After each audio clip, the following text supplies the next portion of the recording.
warahmatullahi wabarakatuh. Nama saya Erwin Saputra, kelas A2 D3 Perhotelan. Kali ini saya akan membahas mengenai dampak COVID-19, terutama di bidang pendidikan. Jadi kali ini saya akan menjelaskan apa saja dampak COVID-19 di dunia khususnya di bidang pendidikan.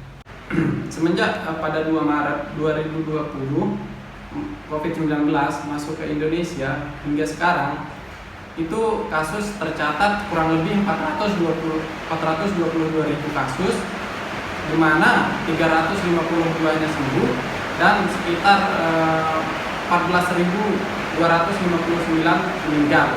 Nah, sehingga dunia pendidikan hingga saat ini mengalami perubahan yang sangat signifikan. Semenjak Kemendikbud pada Selasa 24 Maret 2020 mengeluarkan surat edaran nomor 4 tahun 2020 mengenai pelaksanaan pendidikan di Indonesia, itu dilaksanakan dengan cara daring atau melalui di rumah. Jadi proses pembelajaran dilaksanakan dari rumah melalui menggunakan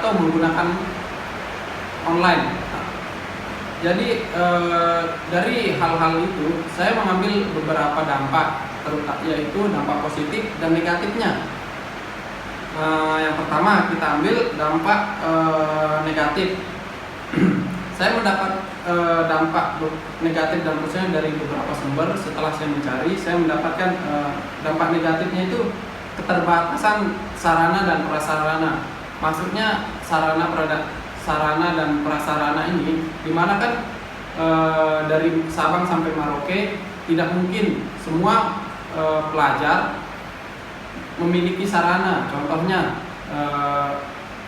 menggunakan internet atau punya gadget, HP, segala macam, laptop ataupun itu kan nggak semua orang bisa punya seperti itu. Jadi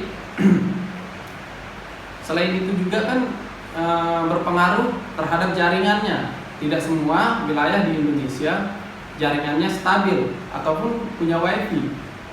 Banyak yang kita lihat mereka sampai jauh-jauh cari sinyal ke pelosok-pelosok, ke tempat yang lebih tinggi gitu kan. Terus yang selanjutnya itu dampak positifnya dari COVID-19 untuk dunia pendidikan ini, itu saya mencatat beberapa saja. Contohnya itu percepatan transportasi teknologi. Nah, maksudnya itu orang yang sebelumnya tidak mengerti tentang teknologi jadi mengerti.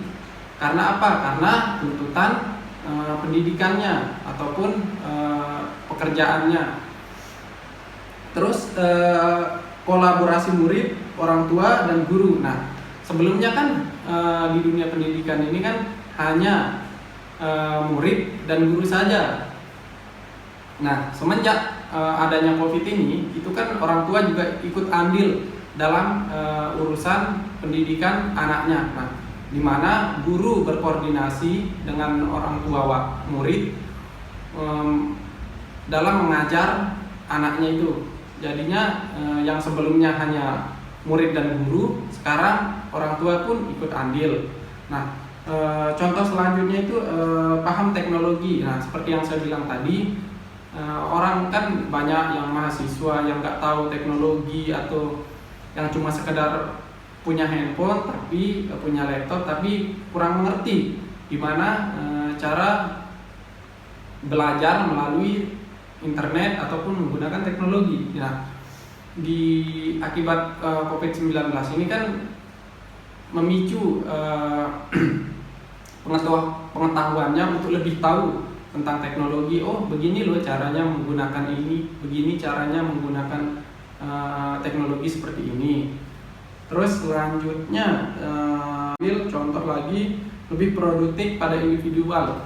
Jadi maksudnya itu kan di awalnya mahasiswa yang sebelumnya agak yang bisa dibilang males atau entah apalah gitu kan dalam belajar, dengan masing-masing ini yang sebelumnya mereka bisa bekerja dengan teman-teman mereka atau kelompok mereka di sekolah. Nah, sekarang karena adanya COVID ini kan mereka stay at home dengan cara daring kuliahnya, atau entah itu baik dari jenjang pendidikan di bawah SD, SMP, SMA hingga perkuliahan, itu kan mereka bisa lebih memicu rasa percaya diri mereka buat lebih kerja keras untuk meraih pendidikannya, lebih produktif, lebih bekerja secara individu atau belajar secara individu tanpa harus bersama teman-temannya, seperti itu.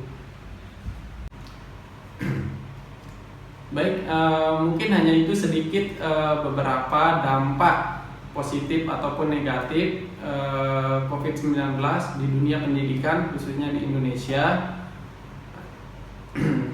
Segitu aja, terima kasih. Wassalamualaikum warahmatullahi wabarakatuh.